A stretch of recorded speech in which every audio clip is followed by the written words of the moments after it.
எல்லாம் போட்டு ஐட்டம் சாங்லாம் போடுவாங்க. எதிர்க்கட்சி தலைவர் ஒரு பிரஸ் மீட் கொடுக்குறாரு. அதுல ஐட்டம் சாங் அப்படிங்கிற வார்த்தையை பயன்படுத்துறாரு. ஐட்டம் சாங் அப்படிங்கிறது வந்து பெண்களை இழிவுபடுத்துற ஒரு வார்த்தை. அதாவது மாண்புமிகு எதிர்க்கட்சி தலைவர் அவர் வந்து மாண்புமிகு முதலமைச்சர் பேசக்கூடிய ஒரு விஷயம் வந்து சினிமா வசனம் போல் இருக்குது. இன்னும் கொஞ்ச நேரம் போன ஒரு ஐட்டம் சாங்லாம் போடுவாங்க போல அப்படின்னு சொன்னோம். இந்த அக்கா இவங்க வந்து சமூக ஆர்வலர் நினைக்கிறேன். இவங்க யாருன்னு நான் பின்னாடி சொல்றேன். இவங்க சொல்றாங்க ஐட்டம் சாங்ன்ற இந்த வார்த்தை இருக்கு, அந்த வார்த்தை, இந்த வார்த்தையை பெண்களை இழிவுபடுத்தக்கூடிய ஒரு வார்த்தை. எப்பேற்பட்ட வார்த்தையை வந்து நம்மளுடைய மாண்புமிகு எதிர்க்கட்சி தலைவர் பயன்படுத்திருக்காரு பார்த்தீங்களா? இந்த வார்த்தையே பெண்களை இழிவுபடுத்தக்கூடிய ஒரு வார்த்தையாமா. அடுத்து இன்னும் சொல்லுவாங்க, கேளுங்க. பெண்களை உணர்ச்சிகளே இல்லாத ஒரு காட்சி பொருளா காட்டுற வார்த்தையா தான் ஐட்டம் சாங்க பார்க்க முடியும். இது கண்டிப்பா ஒரு நகைச்சுவை கிடையாது. Because words make the world. இந்த சமுதாயத்தின் பிரதிபலிப்பா தான் இந்த வார்த்தைகள் நம்ம பார்க்க முடியும். இதோட நீட்சியா தான் வந்து பாலியல் வன்கொடுமைகளையும் பெண்களுக்கு எதிரான கொடுமைகளையும் நம்ம வந்து பார்க்கணும். Stop normalizing these words, stop normalizing. Words make the world.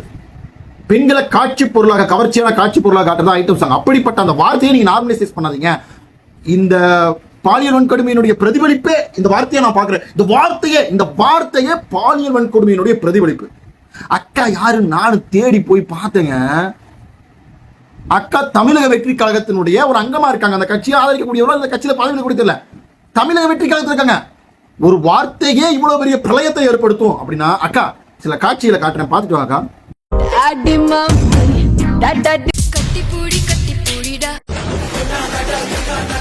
ஒரு வார்த்தையே, அதாவது ஒரு வார்த்தையே பாலியனுடைய நீட்சியா பார்க்கக்கூடிய அக்காவுக்கு இந்த பாடல்கள் எல்லாம் ஒரு சமர்ப்பணம்.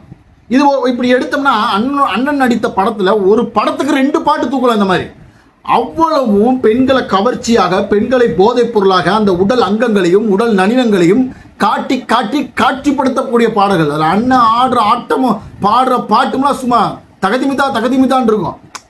அப்ப the words make the world.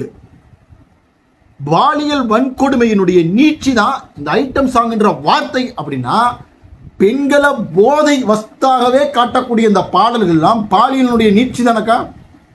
கரெக்டா இல்லையா? அப்ப நாளைக்கு நீ ஒரு வீடியோ போடுறக்கா, இந்த பாலியல் வன்கொடுமை நடக்கக்கூடிய இதனுடைய நீட்சி எங்க அண்ணன் ஆடுன இந்த சாங்குகள் தான். பெண்களை போதல் பொறியாக காட்டி காட்டி காட்டி காட்டி பெண்களை வெறும் கவர்ச்சி பொருளாகவே காட்டிய இந்த காட்சிகள், எங்க அண்ணனுடைய நடித்த இந்த படத்துடைய காட்சிகள் தான் காரணம். நீ ஒரு வீடியோ போடணும்க்கா. போடுவியாக்கா? இது இன்னைக்கு நேத்தா இருக்கு, எம்ஜிஆர் காலத்துல இருந்து இருக்குது. அப்ப இருந்தே அப்ப உதயநிதி அவர்கள் சொன்ன ஒரு வார்த்தையே பாலியனுடைய நீட்சினா இந்த காட்சிகள் எதனுடைய நீட்சி? இதுக்கு ஒரு பதில் மட்டும் நீ சொல்லியிருக்கா, நான் ஏத்துக்கிறேன்க்கா. அப்படியே நல்லவர்கள் மாதிரி சமூக ஆர்வலர்கள் என்ற போர்வையில வந்து மக்களை ஏமாத்த வேணாம். உங்களுடைய உண்மை முகத்தை நாங்க டர்ன்னு கிழிப்போம்க்கா. பாய்.